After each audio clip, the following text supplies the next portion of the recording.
يعني أعتقد أن ترامب يريد أن يوقف الحرب، أنا لا أشك في ذلك. ترامب لا يريد أن تستمر هذه الحرب، ولكن ترامب هو أقرب للشروط الإسرائيلية أكثر منه إلى أي موقف آخر. بمعنى ترامب يريد أن تتوقف الحرب، ترامب يريد أن يتم إعادة كافة المحتجزين، إطلاق سراح كافة المحتجزين الإسرائيليين الأحياء والأموات.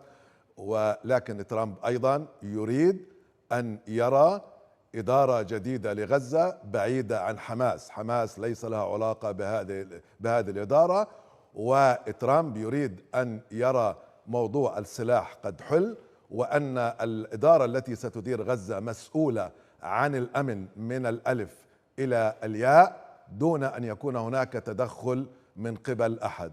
هذا يعني في اعتقادي أن حماس مطلوب منها أن تقول: نحن بالنسبة لنا مصلحة الشعب الفلسطيني وإنقاذ الشعب الفلسطيني وإنقاذ غزة هو أهم من سلاحنا وأهم من حكمنا وأهم من أي شيء آخر. لأن هذا السلاح، وأنا أقول بصراحة وبدون عواطف، وأنا بالمناسبة ضد أن ترفع حماس الراية، ضد أن ترفع حماس الراية لإسرائيل، وضد أن تستسلم حماس، ولكن أن نقول أن إسرائيل في ورطة، وأن إسرائيل مزنوقة، وأن إسرائيل تتخبط، وأن إسرائيل مش عارف إيش تعمل، وإحنا المنتصرين، وبكرة بقى على الركام نطلع نرفع شارة النصر ونقول هزمنا إسرائيل، هذا أمر فهلوة مش مقبول في ظل استمرار الموت واستمرار القتل. واحنا النتيجة والصورة شايفينها، ما حدش راح يقول لنا اشي، شايفين ايش راح يصير وشايفين ايش بيعمل. وبالتالي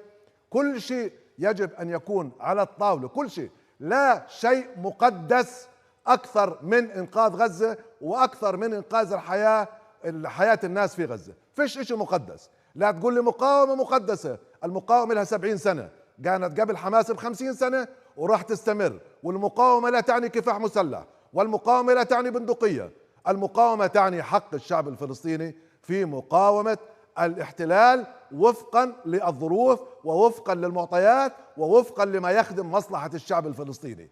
أما اعتبار المقاومة مرتبطة بحماس أو مرتبطة بفصيل أو مرتبطة في بارودة أو مرتبطة في قذيفة، هذا وبالمقابل يتم تدمير كل منجزات الشعب الفلسطيني، هذا أمر باعتقادي يعني غير مقبول وغير مفهوم. وهذا عمليا سيقود إلى ما يريده نتنياهو وإلى ما يريده سموتريتش تماما. نحن نلعب في ملعبه: تدمير، تهجير، إعادة استيطان.